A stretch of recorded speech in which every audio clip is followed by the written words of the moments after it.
Good afternoon. Oh, good afternoon. Good Lord. I'm normally loud. Now I'm really loud. Welcome to Dallas. It was nice of the folks of Dallas to give us the entire downtown to ourselves. I think that's been delightful.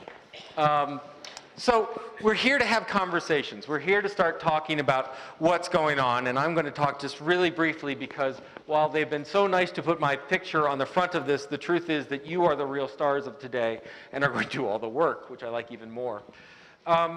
So we're going to talk a little bit, and I'm just going to start a little bit to seed the conversation, and then we're going to turn it over to Catherine, who's going to walk you through what we're going to do for the afternoon. We'll be back then to work together, and then we're going to come back tomorrow if you have the opportunity to talk some more. So I want to talk a little bit about why conversations are important, and I think there's a particular conversation we need to have, which is the expectations we have on ourselves as professionals and as a profession. Conversations matter.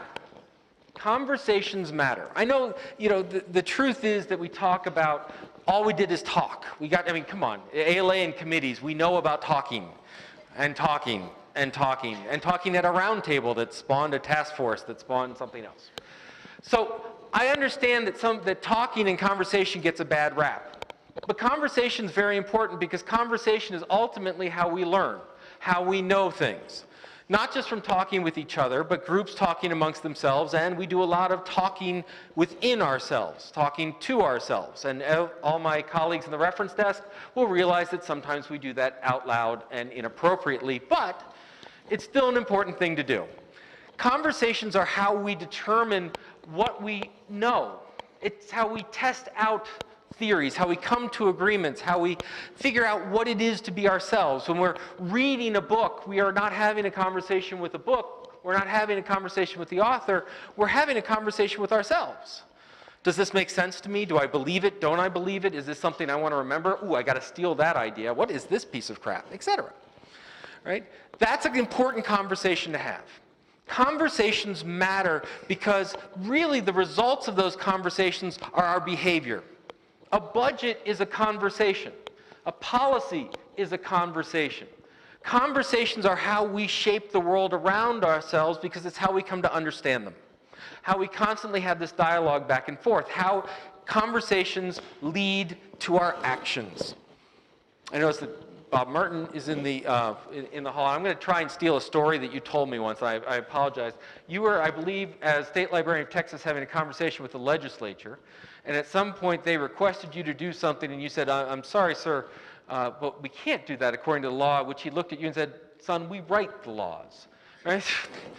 Conversations. At the morning, I went to the Occupy Wall Street librarians. Do we have any of those folks in the room?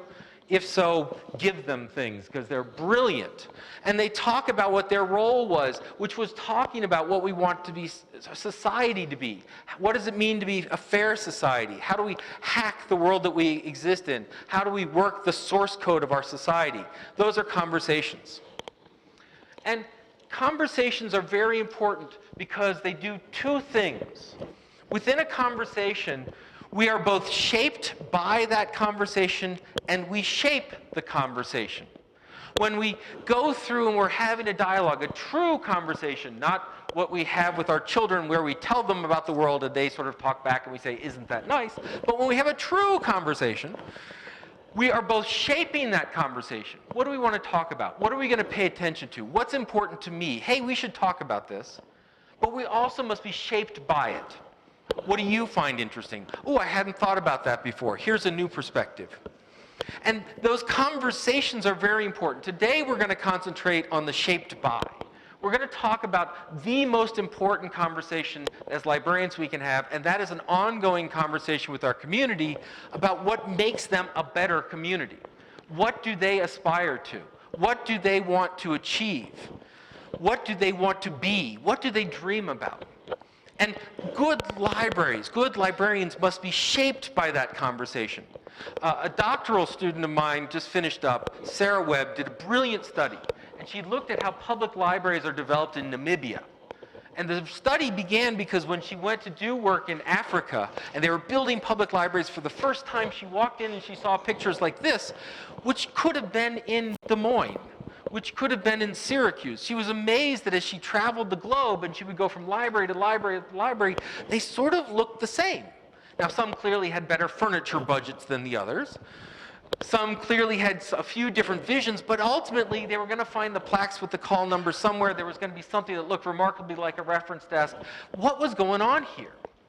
And she looked at how we shape libraries. In the developing nation, they want to look like us, and frankly, we want them to look like us, and so we begin to shape things. But when you really begin to scratch at the surface, you find out that while they may have a circulation desk and they may have a reference desk, they use them for very different things. They have a whole new theory about how those work. Libraries emerge out of conversations. And instead of looking at libraries as something where we come with a blueprint and say, this is what a library is, and train people to it, we need to have conversations with our community, say, what do you want to be? What do you want to do? What do you want to accomplish? And shape ourselves to them. That's today. Tomorrow in that conversation, when we have that, we also have a stake. We have skills, we have perspectives, we have viewpoints. So once again, thinking about the Occupy Librarian conversation from this morning, they would say things like, everyone was a librarian. They used, my favorite phrase was democratic shelving, right? Which is, put it where you think it belongs.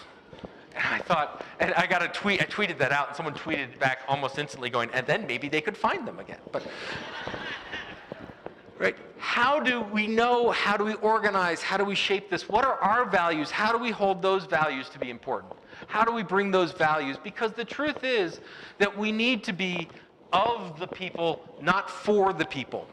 We're not just a service that sits as adjunct to a community because, oh, we have to have a library. We want to reflect that community. We want to come to the day when people walk into libraries to learn about the community and not for the community to walk into a library to learn about everyone else.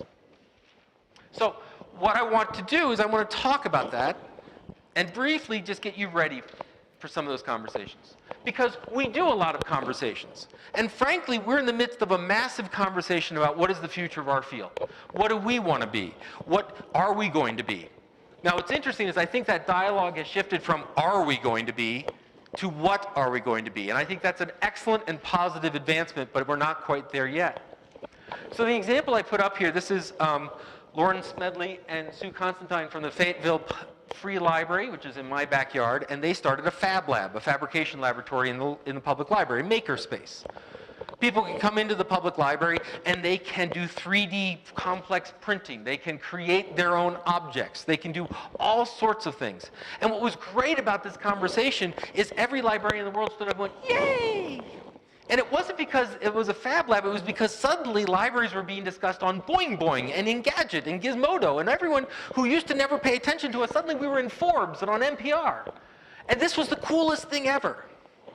And we talk about ourselves, but there's an interesting corollary that goes with this, which is while this has an overwhelmingly positive response in the library community and in the local community, it has raised very interesting questions in other places. Here are some of the comments they got. For example, this was the title of the Gizmodo article. Can 3D printers make libraries useful again? Is there an implied worldview in that question? Right? In comments to that, so let me get this straight. A place with 3D printing, 3D fab labs, CNC routers, and laser cutters is called a library now? Right. Or my favorite, it's a little long, the role of the library. They buy, organize, and lend books with some modest variations on that, them, I don't know. That's it.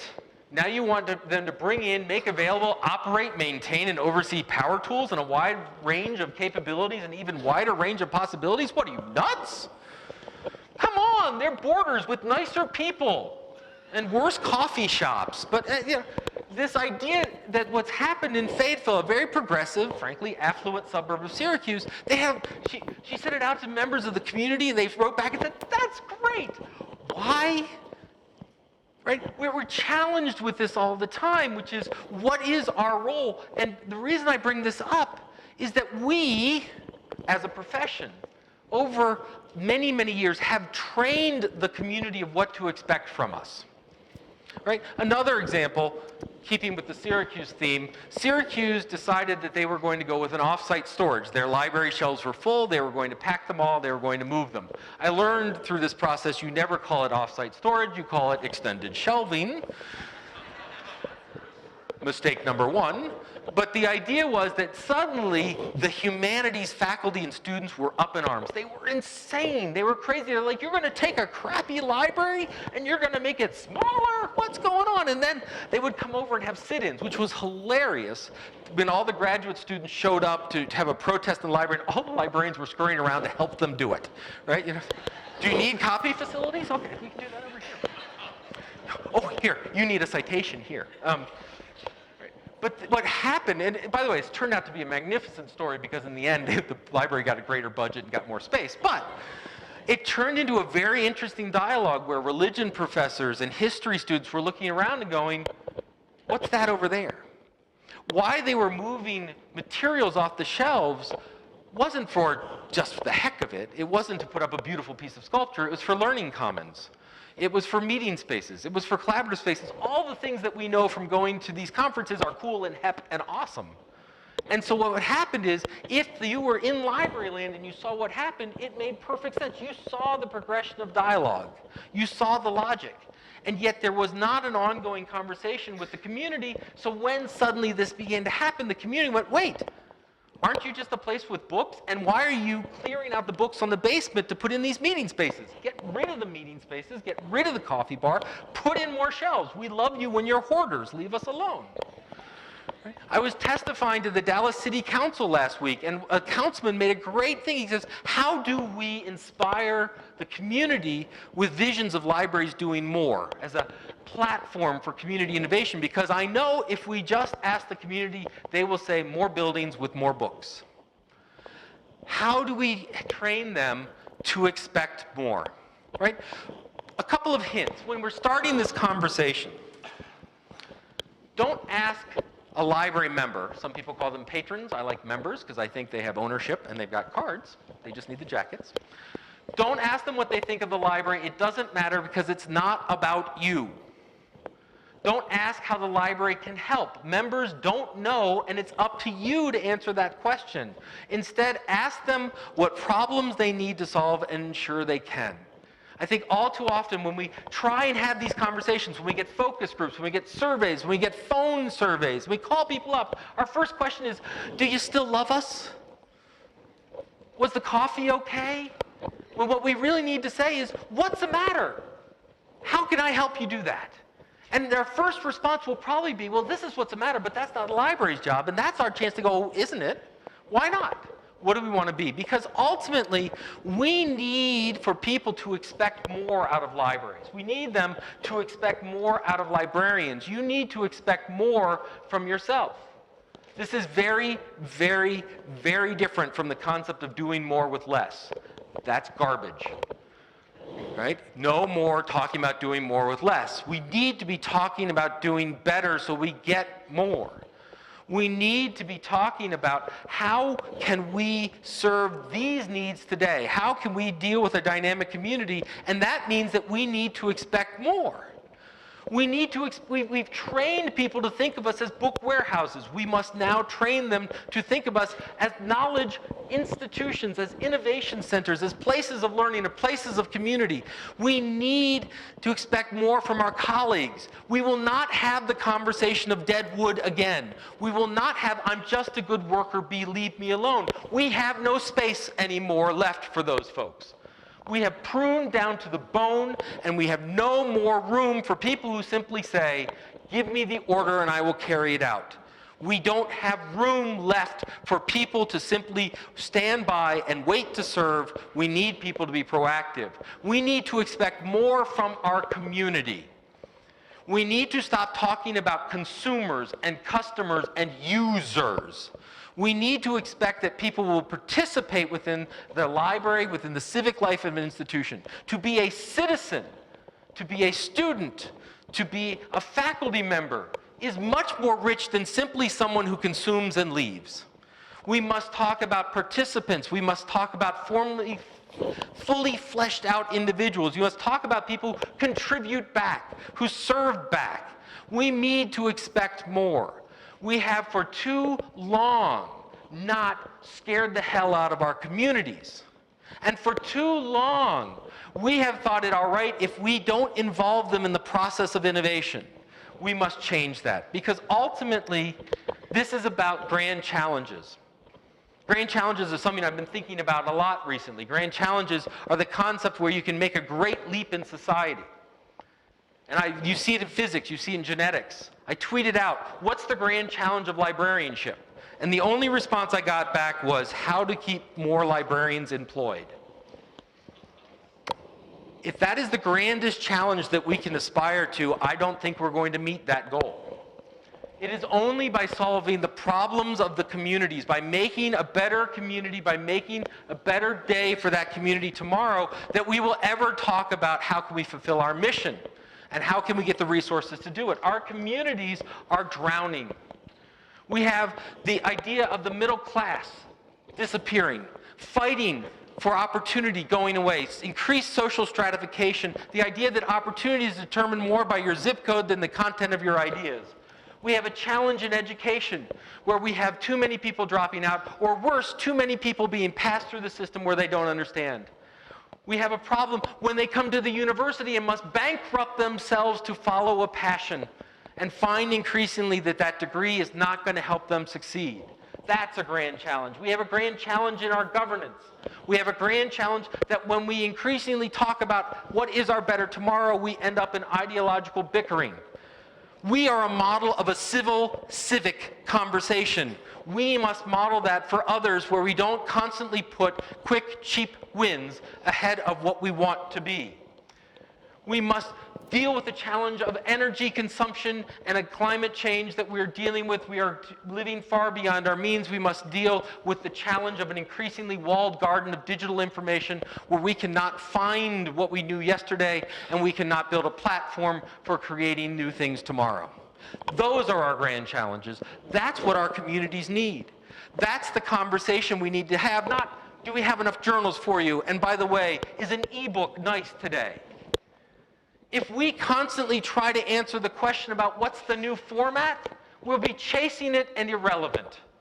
If we don't solve the question about what do we as a community, as a society, as a city, as a university, as a government, as a company want to be, if we don't get messy in the real problems and aspirations of our community, if the library does not become an aspirational institution that we build for a better tomorrow, then we will stop having conversations altogether because they won't be relevant.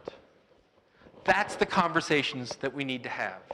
We need to expect more of ourselves, of our colleagues, and our community. We need to move beyond a profession of what we do to a profession that has an amazing impact that changes lives.